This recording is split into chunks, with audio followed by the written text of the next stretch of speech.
What do the two largest economies in the world share in common?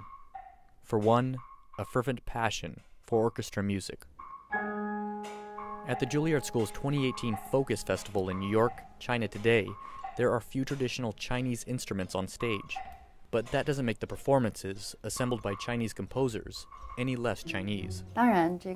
Most of this event was featured through Western orchestra. However, you can find many Chinese musical elements in most of the melodies, harmonies, and other musical imagery throughout the whole performance.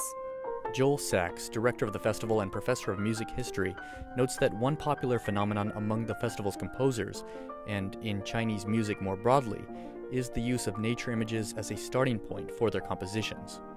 But the difficulty in identifying the origin of a piece, he says, is not limited to our modern-era cultural and economic globalization. I think if one knew a lot about the music of the late 18th century and you listened to certain works by Mozart and not know who it was, you'd think it's an Italian composer. And I'm not just talking about opera, but his whole style. And yet, on other occasions, if you look at Mozart, you're sure he speaks German. Now, these days, it's really hard to tell, and sometimes it's because of our ignorance.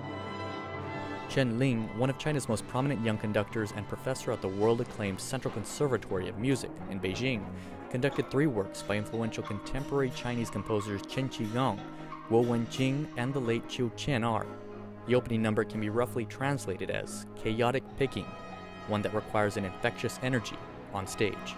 The performance by Luan Tan by Chen Qigong requires the performers as well as the conductor to accumulate a lot of energy towards the later part of presentation and reach an explosive crescendo towards the end. Now in its 34th year, the Focus Festival for Sax continues to be a process of discovery. It's the pleasure of seeing people suddenly realize that there's more music than they ever imagined existed in the world, and that it's kind of endless, and that if you're willing to explore, you never get bored.